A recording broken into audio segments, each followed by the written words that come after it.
Well, our elementary school is going to be, they've sold their building and they're moving in here, and we're under construction right now to renovate the library so that half of it is for the elementary school and half of it is for the high school. So it'll be a K to 11 space divided in two. Separate but not closed off from one from the other. So we can use each other's collections, which is really going to be great. The current population is about 370, 372, something like that in the high school, and when they merge it'll probably be closer to 500.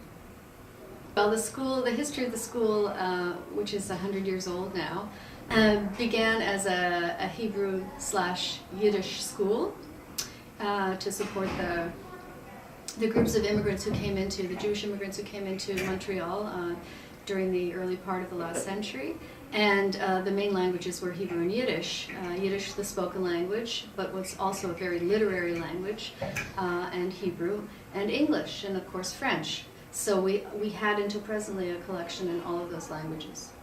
I had a collection of about 20,000 books in 4 different languages, and I've weeded it down to about 12,000 at this point, and I'm still working on it, but time is getting close. Plus, of course, the high school is getting rid of most of its nonfiction because we will be using much more digital material in the future. And a lot of the research, of course, is available to us by other means than books. Sure, they'll be able to do research from anywhere. The big challenge, of course, is teaching them to do the research. Presently, the 2 libraries each has their own database, their own collection, and they will be merging. Well, I'm really excited about having the little kids here. I think that in terms of student learning, I think that younger students learn from older students and older students learn from younger students. And I think that the younger ones can model themselves on the older students and what they're doing in the library. And what they do here very often is pretty good. A lot of them are working. They're working. They come in here to study and do research. And I think that the little ones will enjoy seeing that. And again, in terms of the collections, I think it'll be great to share the collections because, as I said, there are readers who need enrichment. There are readers who are challenged. It's just going to bring a whole new life to the school and to the library. And again, we'll have 2 people working, which is terrific as well. During the first 2 weeks of November, the library will be completely dismantled. The books are being packed up and stored. All of the furnishings, all of the shelving, everything is going to be stored and as much as possible reused to save money. So by the 15th of November, construction will begin.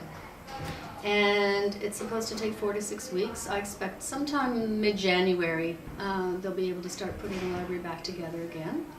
And then the elementary school, in the meantime, will begin their packing up. And they're supposed to come in here at the end of February.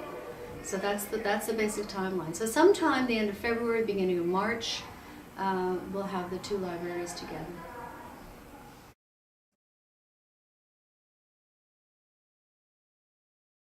You're sitting in the reading corner of our library. When you come into the new library, you will come into the high school with the circulation desk for both, and the elementary school section will be in the back. And we'll have our own space and our own little reading corner, and we basically have to downsize a lot because our space will be much smaller. The size of the collection was close to, I would say it was between 25 and 30,000 books. And so far I've deleted about 11,000, and I'm hoping to delete another 2 or 3. I'm almost done.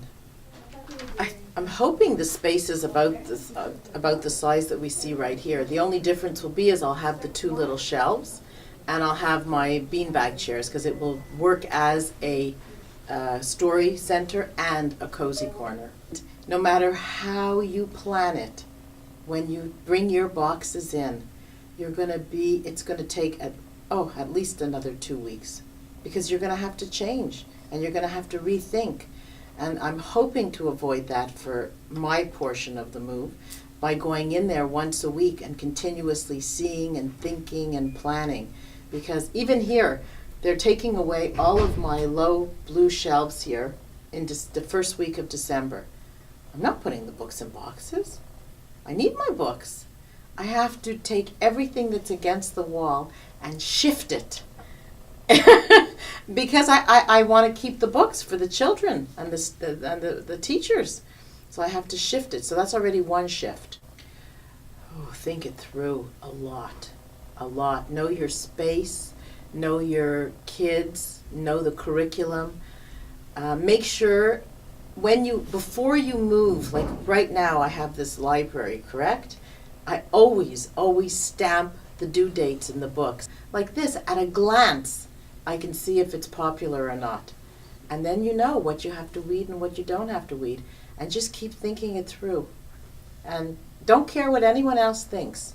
You have to say what's on your mind and what you feel you need, because you know your customers.